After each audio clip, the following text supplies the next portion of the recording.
আজকে বিরিয়ানি রান্না করব, তাই পেঁয়াজ ভেজে নিচ্ছি। এখানে মাংস আমি কষিয়ে নিয়েছি, গরুর মাংস। আর এখানে পোলার তেল ধুয়ে পানি ঝরতে দিচ্ছি। এখানে এখন পোলার চাল আমি ভেজে নেব।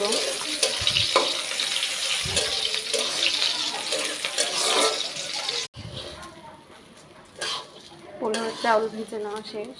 এবার আমি মাংস কষানিটার ভিতরে ঢেলে দেবো এবং পরিমাণ মতো পানি দিয়ে দেবো, যাতে চাউল ফুটতে যতখানি লাগবে। বেশি দিব না, তাহলে বিরিয়ানিটা ঝরঝরা হবে না।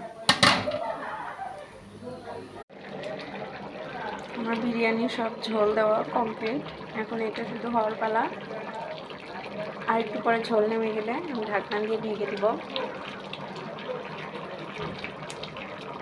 কেমন হচ্ছে অবশ্যই সবাই কমেন্টে জানাবেন। আমার বিরিয়ানি রান্না শেষ।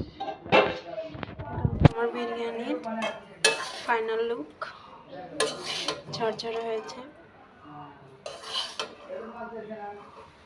এখানে আমি হলুদ বাদ দিয়ে আর সব কিছু মশলাই দিয়ে দিয়েছি।